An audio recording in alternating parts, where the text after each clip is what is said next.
nós vimos isso depois que não se realizou na verdade. Não se realizou na verdade. Porque o que ocorreu? Veio um movimento neopentecostal que é totalmente sem imagens.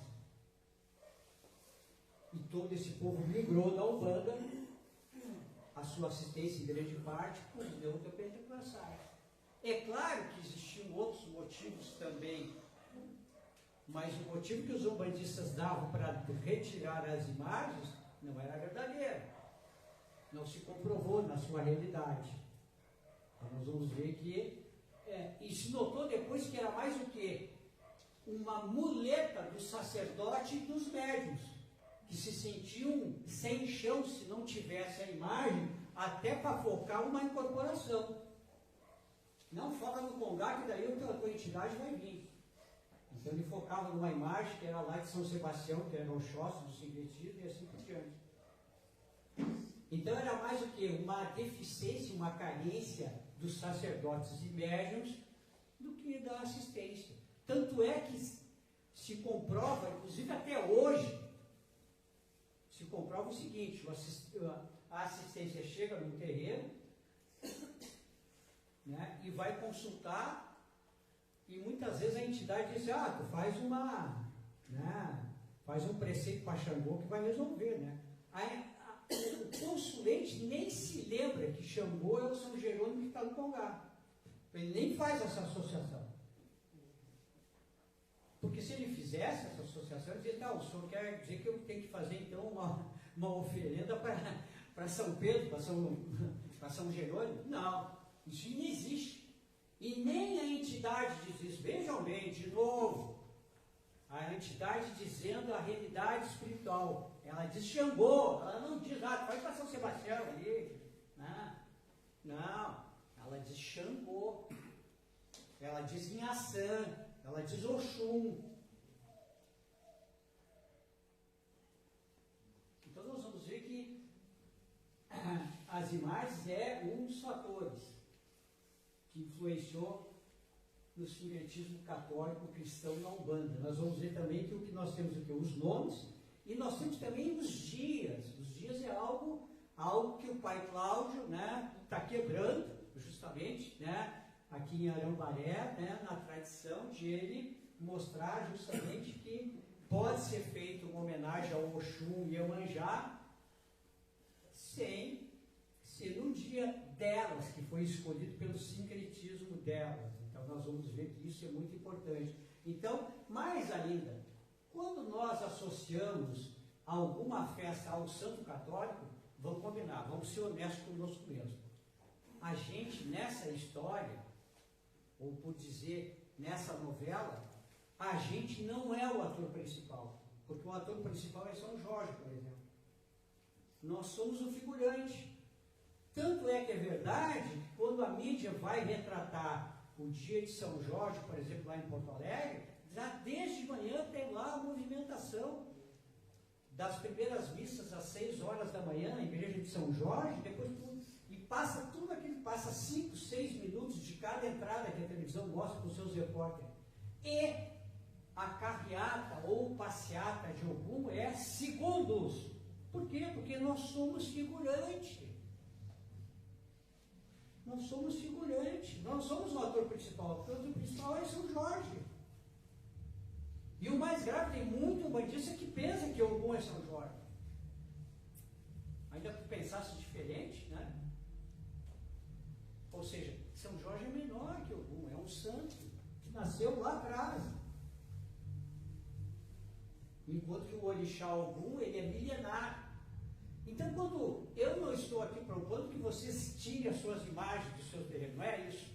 O simpósio não é para isso. É de reflexão que cada um de nós depois pode fazer, ou que deve fazer, o que a sua consciência daqui para diante poderá lhe dizer. Mas com certeza, veja bem, a data, a imagem, faz o que? A gente ser apêndice de uma outra religião. Nós não temos força. Depois a gente diz: a Umbanda não tem força, não tem voz. Mas por que não tem voz? A gente é figurante, gente. Vocês já viram algum diretor de novela chamar, ou algum repórter dizer, novela está fazendo um sucesso, tu, figurante que eu vi correndo para lá e para cá e tal, aqui nessa cena, me diz como é que foi. Tem isso? Não tem, né, gente? Vamos ser honestos. Não tem. E nós somos corresponsáveis por esse estado de coisa ainda. Porque uma coisa é isso acontecer em 1920, 30, 60, 70, 80. Outra coisa é acontecer agora, veja bem, no terceiro milênio, depois de 2 décadas, já estamos em 2025. Então é complicado. Então nós vamos ver que esse sincretismo, ele serve como uma muleta nesse sentido. Né? Veja bem, depois quiseram, inclusive aqueles saudosistas, eu chamo de saudosistas, né, da tradição escrita, quiseram até dizer que o caboclo das 7 encruzilhadas era a reencarnação do padre Gabriel Malagrida. Existe também isso. Ou seja, o caboclo, para vir, né, ele tinha que primeiro anunciar que ele foi o padre, que é muito importante. Vocês imaginam o seguinte, tem um caboclo, né, que tem uma valência, que é da natureza, que é de tudo que nós, ubandistas, conhecemos, não preciso aqui estar numerando, né? Nós temos o quê? O que é isso? Vai lá e pede bênção para o catolicismo. O caboclo e a Umbanda só existe porque o caboclo foi um padre. Vamos combinar, né? Não fecha essa conta. Não fecha. Então, é algo que a gente fica com, ou deveria ficar com os cabelos em pé. Então, nós vamos ver nesse sentido que nós vamos ver aqui esse sincretismo. Agora vamos ver o sincretismo, Romário, por favor. O sincretismo espírita cristão na Umbanda, que também teve grande influência e ainda tem.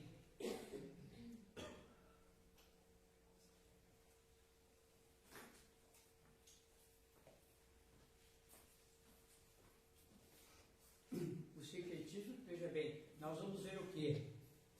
Que a maioria das tendas e terreiros de Umbanda era assim, Centro Espírita de Umbanda. É comum isso. Ou então, tenda espírita, caboclo X de Umbanda espírita. Claro que havia perseguição, na ditadura de Vargas para os terreiros, então muitos terreiros usavam essa nomenclatura para fugir disso. Mas até hoje isso não continua. E muitas vezes tu vai dizer para alguém, que é centro espírita, em vez de colocar, que é um ilê, que é um terreiro de Nagô, ou que é um terreiro de Umbanda, não, é espírita. Tem que ser espírita. Justamente esse arquétipo formado no inconsciente do umbandismo, então tem que ser isso. Então nós vemos que é forte justamente esse sincretismo espírita na Umbanda. Nós vamos ver também que nessa época também, através do espiritismo, e daí do espiritismo, por isso que nós estamos falando, do espírita cristão, do sincretismo, o embranquecimento da Umbanda. A Umbanda foi embranquecida. Eu me lembro que eu era pequeno, mas eu me lembro disso, que vocês devem se lembrar, e até a internet permite hoje em dia, de fazer o quê? Uma pesquisa.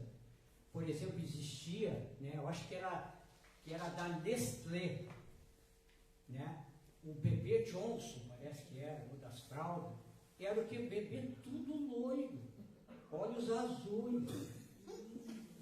O embranquecimento do Brasil foi uma política de Estado.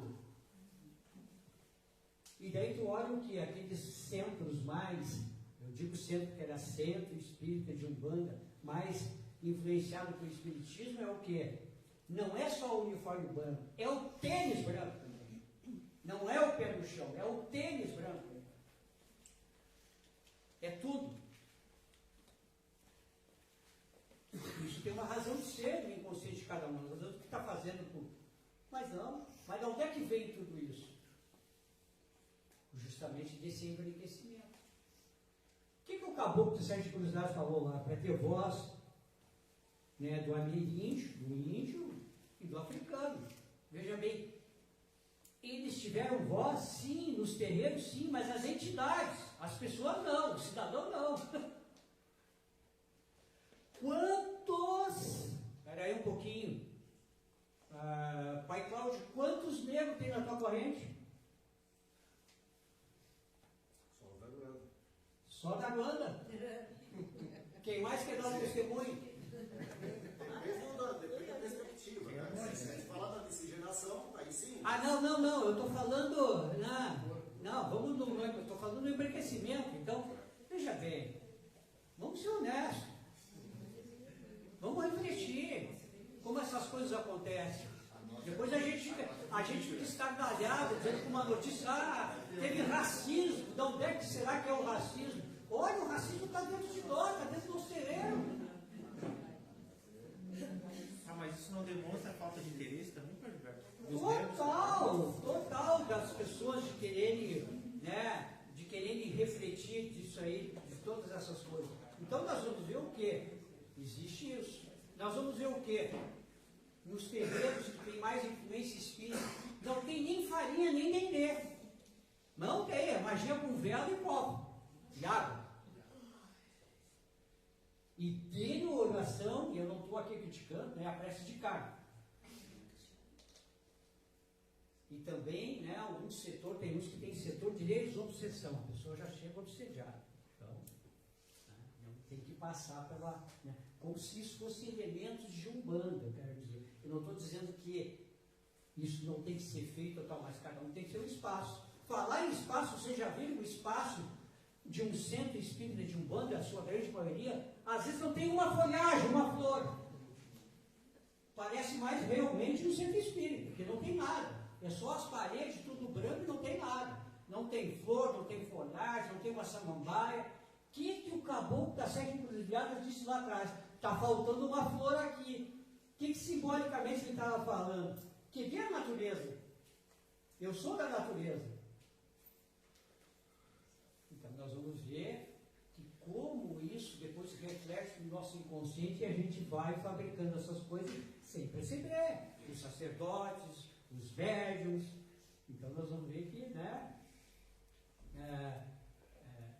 E depois nós temos o quê? Que foi muito mais, porque essas evidências, tanto no catolicismo, no sincretismo cristão católico na Umbanda, como espírita na Umbanda, esse sincretismo cristão, nós vimos aqui até agora, muitas vezes, aquilo que é visível, que é palpável, que são imagens, que são os dias, que é o traje, a roupa, o espaço.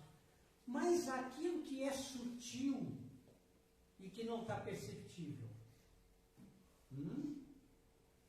que está no sincretismo, que está imbricado nisso, principalmente no sincretismo espírita cristão, que são o quê? As orientações. Eu me lembro que cansei de ouvir isso de outros sacerdotes dizer que a Umbanda não tinha doutrina e por isso que tinha que aplicar Kardec ou o Espiritismo. Eu fui testemunha disso. Talvez vocês também tenham ouvido isso. Vamos estudar o Kardec. Eu não estou dizendo que é ruim estudar. Agora, dizer que as entidades de Umbanda não têm doutrina, ou seja, o caboclo cria uma nova religião e essa religião não tem doutrina, aí está faltando alguma coisa. Alguma coisa não fecha. Será que o caboclo era ignorante, não sabia que tinha que ter doutrina na religião que ele criou? É complicado.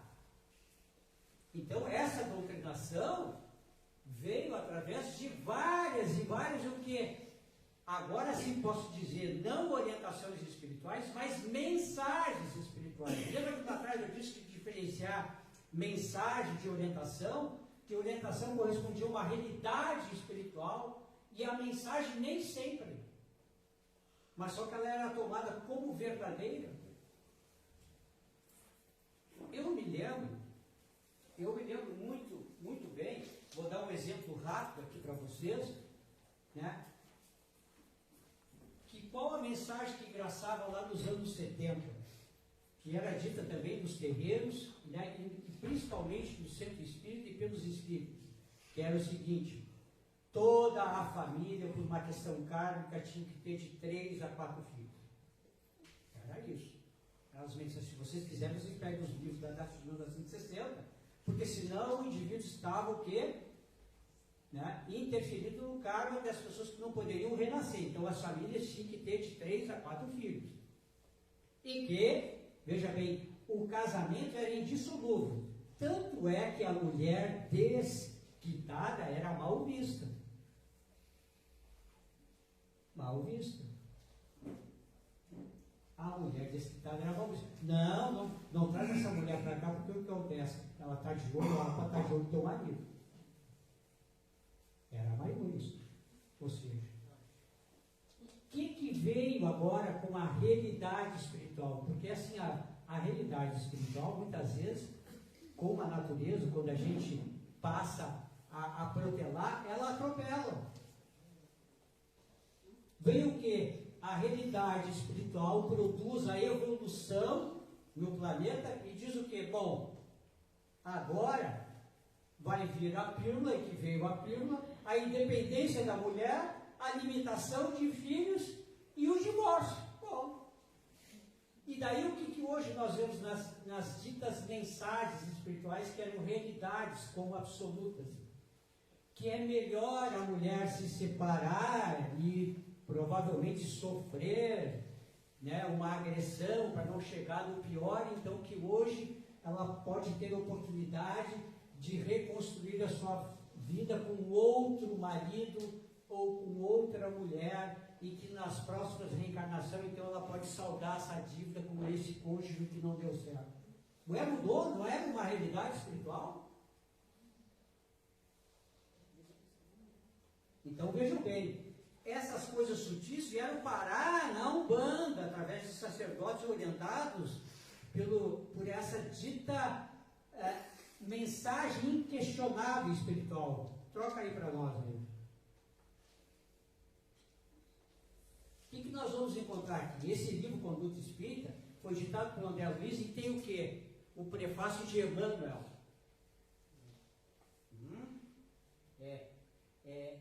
É fichinha? Não, né? É coisa... O que nós vamos ver ali que traz ali? Ó? Apostolado, né?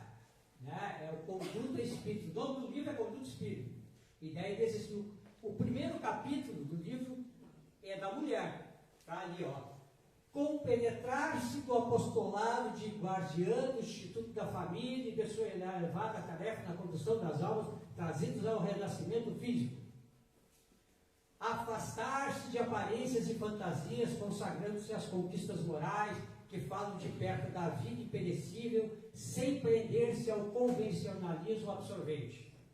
Afinar-se com os ensinamentos cristãos, olha só, que lhe situam a alma no serviço da maternidade e, agora eu vim para frente, e educação dos deveres da ciência e das bênçãos da mediunidade santificante.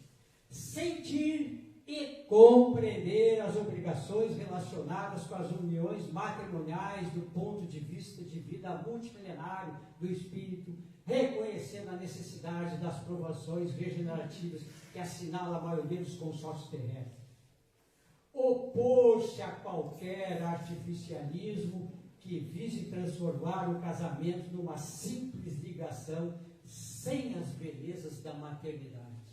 Olha só, para começar, vamos ficar com a saúde. Isso não se aplica ao homem, nem só à mulher. Opor-se a qualquer artificialismo que vise transformar o casamento numa simples ligação sexual sem as belezas da maternidade. Ou seja, o homem está liberado, liberou geral. É para a mulher. É para você aí que está aí. Entendeu? Você, né? Então, sentir e compreender as obrigações relacionadas com as uniões matrimoniais do ponto de vista multimilenário do espírito. reconhecendo a necessidade das provações regenerativas que assinala a maioria dos consórcios terrestres. Aqui eu nem vou me deter muito, né? Porque aqui, se você prestar um pouco de atenção, né, é para a mulher baixar a cabeça e ter até, veja bem, né, uma violência matrimonial aqui, né?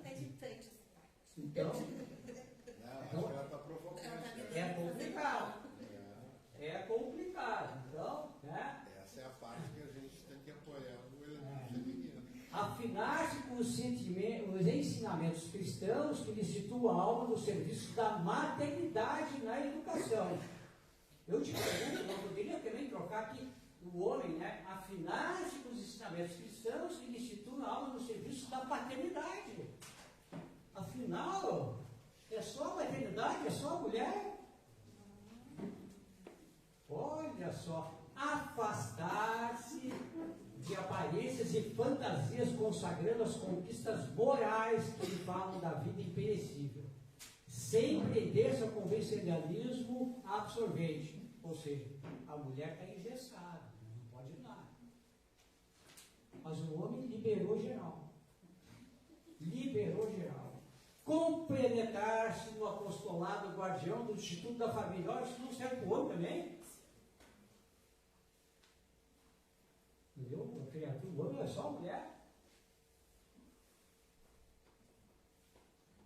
Olha só, e tem aquele ali, veja bem, né? Aquele do sacrifício é muito bom também. O sacrifício é algo assim, né? Baixa um pouquinho mais, vamos ver se tem mais aqui. Não, pode passar, retorna de novo. Então nós vamos ver que também tem um aqui que não está aqui, parece que eu não estou vendo aqui, mas eu acho que era o último e provavelmente não foi copiado, ele é interessante. Também diz o seguinte, que vocês podem procurar lá, né? Que não é direito à mulher ao aborto, porque isso iria compenetrar a sua jornada espiritual. Tendo um karma muito grande em relação a isso, papapá. Mas aí eu pergunto, mulher engravidou só ou foi com um homem junto? É só para ele que vale alguma penalidade? Veja bem, esse discurso, esse livro tem mais de 30 edições. E ele foi repaginado com várias outras, inclusive palestras, que não usa essa linguagem, mas usa o seu teor, o seu conteúdo, de uma atualização no seguinte sentido, não na mudança do texto, né, mas na linguagem, para que isso chegue de uma forma aos tempos atuais, mas o tema é o mesmo, o conteúdo é o mesmo. E isso chegou também nos tempos de Umbanda como orientação. Aí vão me perguntar, talvez, não, pai Gilberto, mas tu está olhando o capítulo 1, que é o da mulher, esse livro deve ter o do homem. Não tem. Não tem. Tem o do jovem, tem isso, tem aquilo, mas não tem o do homem. Foi o homem que escreveu. Então nós vamos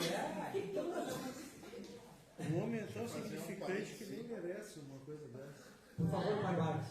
Eu, como já sou um bode velho dentro das coisas, só no que está escrito ali, conduta espírita ditada por, não quero saber por quem, se é a conduta espírita, eu cheguei à conclusão que eu não sou espírita. E não tenho nada a ver com essas histórias que eles contam ali. Então, assim, vou desincretizar minha cabeça, desdogmatizar minha cabeça, porque eu não sou espírita, não sou cristão, eu sou umbandista. E sou umbandista e estou umbandista porque na Umbanda não tem conduta nenhuma. Mas veja bem, né? Que são dentro das convenções internas de cada terreiro. Mas veja bem, isso aí permeou e permeia ainda o inconsciente coletivo de vários sacerdotes que vão lá, o manual. Em vez de perguntar para o caboclo, para o preto velho, não. O caboclo, o preto velho não tem voz. Então nós vamos ver que isso aí, né? Eu me lembro que alguns anos atrás, recebi umas pessoas que foram visitar o Templo Luz do Caminho, e depois da gira de caboclo, né, esse médium que era de uma terreira com forte influência kardecista, veio me perguntar o seguinte: eu vi os caboclos falando aí no terreiro ali, e eu não entendi quem é o tal do Tupã.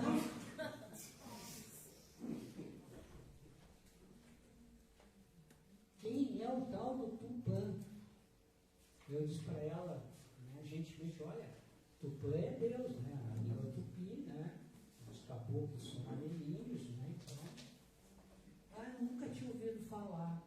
Para vocês verem a profundidade que esse secretismo provoca, né? De uma tradição escrita, aonde só existe aquela verdade, aquele molde. E as entidades de Umbanda diariamente combatem isso, porque eles não usam essa linguagem, elas não têm essa atitude da tradição escrita, e nós muitas vezes não percebemos e não confrontamos isso. Como assim dizer, pô, acorda fulano, acorda, porque está na hora, percebe?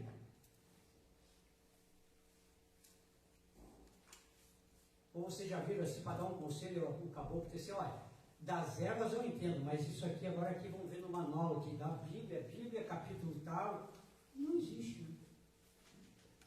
Ou o preto velho, seja lá quem for, não existe nada. Então nós vamos ver que também isso, também dos terreiros, que depois começaram a ter uma influência e uma independência um pouco maior, surgiu daí o quê? O Exu batizado. O meu terreiro, Exu pode vir porque ele foi batizado. O que era batizado? Doutrinado. O Exu passou por uma doutrinação.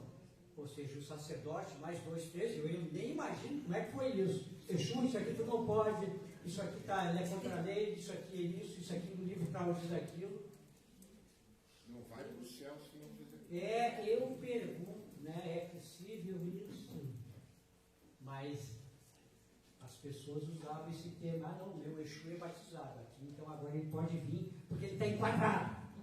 Ele está enquadrado, né, na tradição cristã e nos fundamentos da tradição escrita.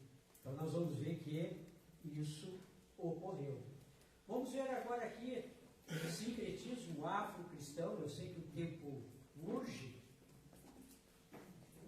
E vamos ver o que nós temos aqui. Nós temos aqui mãe, menininha, e de novo o Tatá Tancredo, da Umbanda Molocô.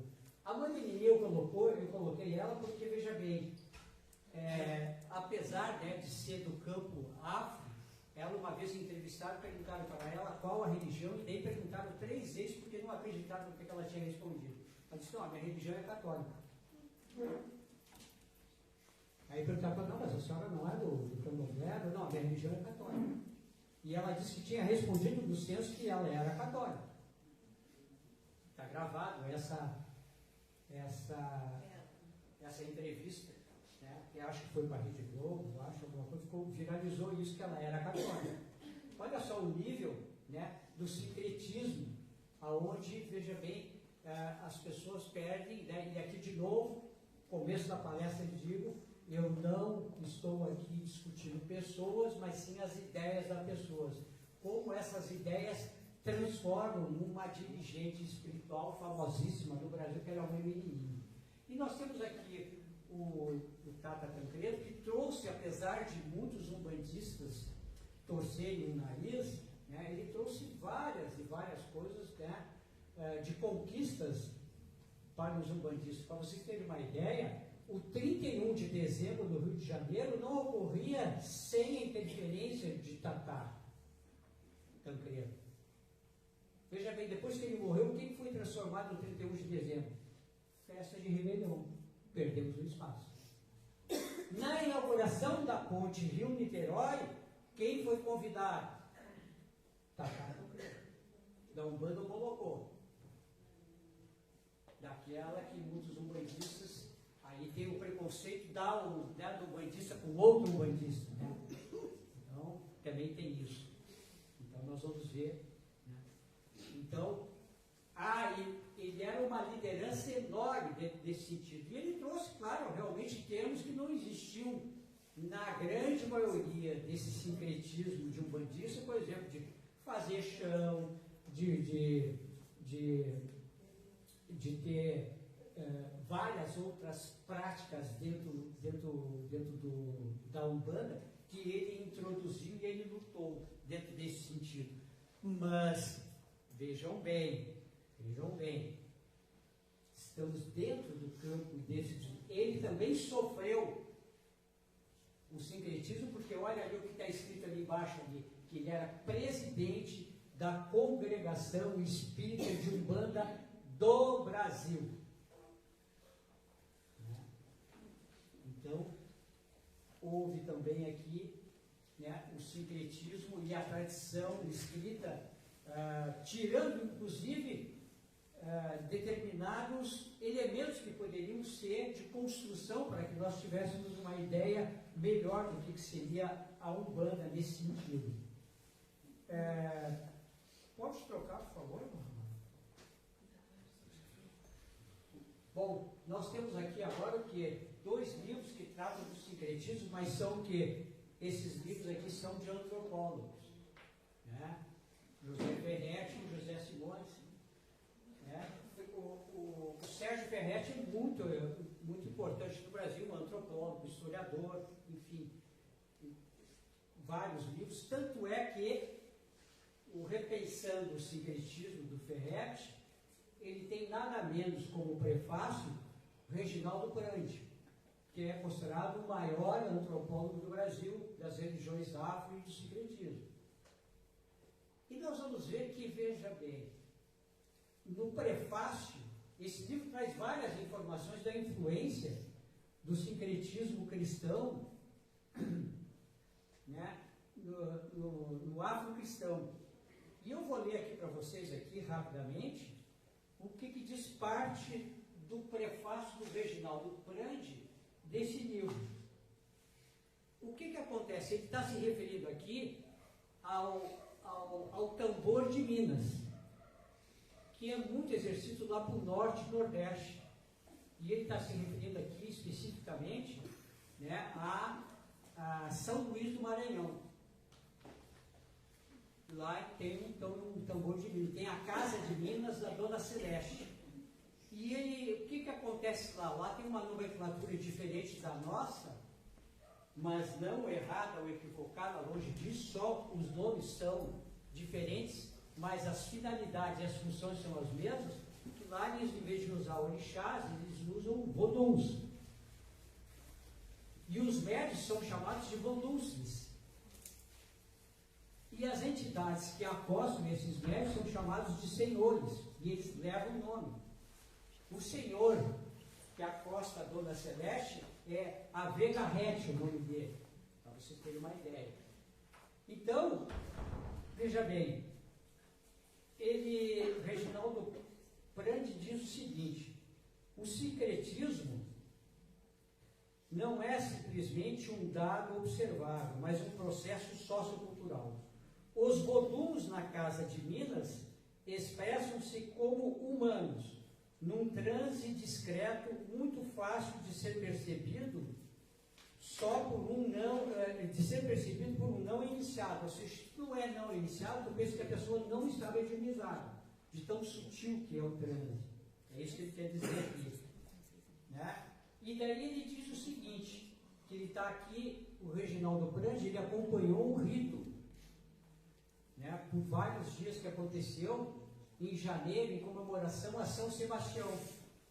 Aqui de novo nós temos o sincretismo religioso, São Sebastião, que é o Oxóssi. Ele diz assim, ó, na primeira noite rezou-se uma ladainha católica cantada em latim por velhas rezadeiras. Olha só, antes de começar o rito tem justamente essa ladainha cantada em latim, tá? Que são especialmente convidadas. No dia seguinte, novas ladainhas, mas tudo precedido de missa rezada na igreja de Santo Antônio. Ou seja, para o rito começar no terreiro, tem que primeiro participar da missa. Vejam bem a influência, né? Influência. Os volumes, e daí ele chega à seguinte conclusão: os volumes são católicos, e assim serão enquanto católicos forem suas volucices. Ou seja, se o médium é católico, a entidade que o manifesta também é. Ele chega a essa conclusão de então. E daí ele diz aqui para arrematar. Neste contexto, veja bem, ele diz o seguinte: neste contexto não é nada estranho o fato de o Papa João Paulo II, em sua visita a São Luís, ter recebido um dos presentes, uma pomba de prata, das mãos de Dona Celeste, volunciada, da Casa de Minas. Ou, quem sabe, das mãos do próprio Avermereque, que é o senhor dela. Senhor dela, diante da sutileza do estado de transe. Ou seja, a própria Dona Celeste, na visita de João Paulo II lá, ela simplesmente ocorreu isso. Então, passa agora estamos chegando no final, pessoal. O que é isso aqui? Quem é que já não viu isso aqui? Isso aqui é um andador. Estava aquele andador de criança, eu coloquei um bem do século, né? Começo do século XX, e agora um bem atual. O que significa isso? Que cada vez que nós fortalecemos o sincretismo é o andador. A Umbanda já cresceu, mas ela está cerceada pelo andador. Ela não consegue caminhar sozinha. Porque psicologicamente muitos umbandistas acham que precisam de sincretismo, porque senão vão ficar sem chão. Eu tenho que ter um sincretismo. Eu tenho que ter um andador. Ou seja, a criança já não é mais criança, já é adulta, mas não consegue dar os próprios passos por si mesmo. O que nós estamos fazendo hoje aqui? Tentando começar a dar os nossos passos por si mesmo. Tirar essas amarras, tirar o andador. Eu não quero mais o andador. Porque nós vimos aqui que por vários pontos e anos dessa questão, o sincretismo foi natural e foi talvez até necessário, mas nós, por nunca tivermos uma, veja bem, avaliação, uma análise, nós fizemos concessões. E essas concessões hoje nos incomodam, e a gente não tem mais como nos livrar dela. A gente pensa, não, todo mundo faz, eu vou continuar fazendo. Chegou a hora de a gente dar o grito de independência. Tirar o andador. A gente não é mais criança. A gente não quer ser mais figurante. A gente não quer ser mais do que a outra religião. A gente só quer ser a nossa religião. Mas se a gente não consegue ser a gente mesmo, não tem consciência de nós, mas de quem nós somos, bom, aí a gente precisa ainda do sincretismo. E do andador, porque daí ele vai dizer aonde tu pode ir, como tu pode ir e quando, né? Passou outro. Nós vamos ver o quê?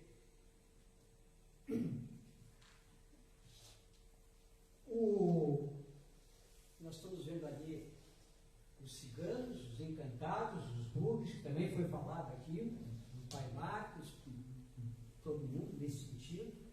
E nós vamos ver o quê? O Pai Rivas, que é o iniciador do Pai Marcos, ele cunhou um termo que eu gosto muito, que é a Azumbanda. Mas eu creio que, veja bem, isso é percepção minha, e vou compartilhar com vocês. Eu creio que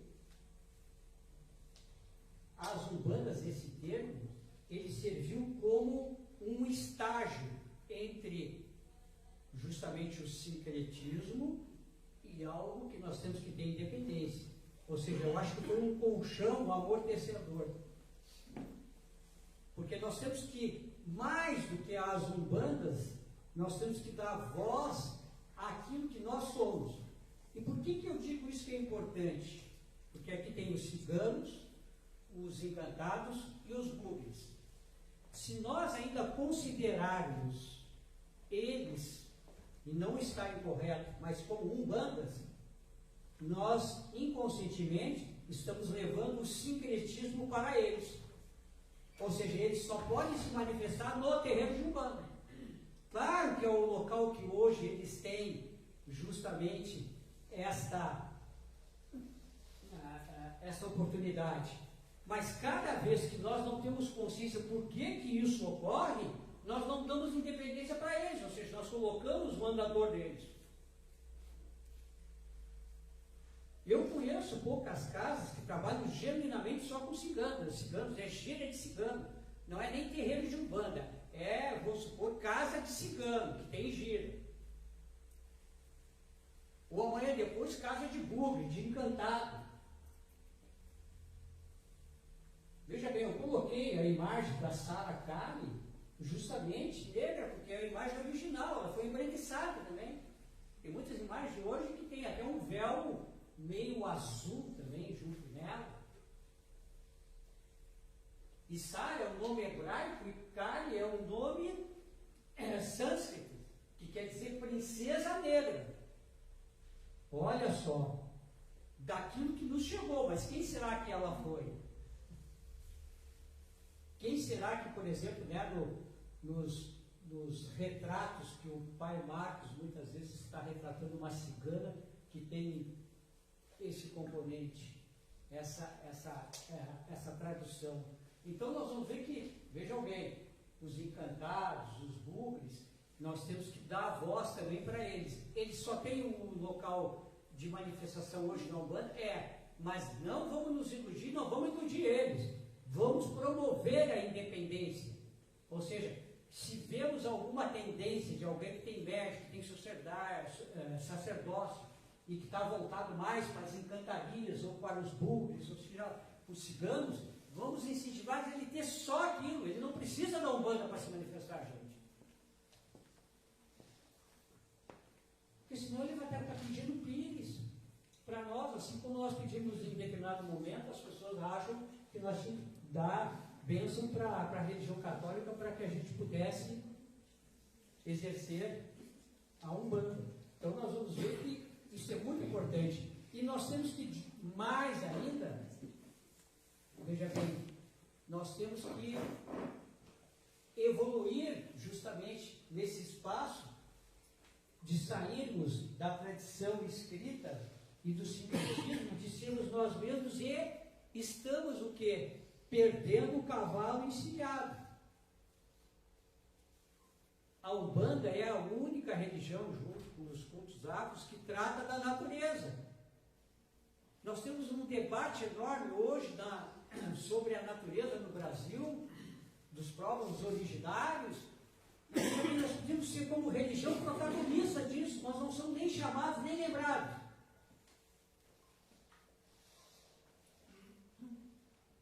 Nós não somos nem lembrados, portanto, nem chamados. E nós lidamos com as forças da natureza. Somos os mais capacitados para justamente defender essas bandeiras. Então, quando, veja bem, nós não temos essa ciência, nós não temos essa ciência e essa consciência que essa ciência nos traduz, nós o quê? Nós atolamos de novo num sincretismo viciante. E esse sincretismo viciante, ele faz o quê? Que a gente comece de novo a pensar em círculo, né? Vira, pensando em círculo. Passa ano. Então hoje eu quero conclamar aqui todos os umbandistas, que é um primeiro até desabafo, que nós temos que ter cada vez mais consciência de quem somos.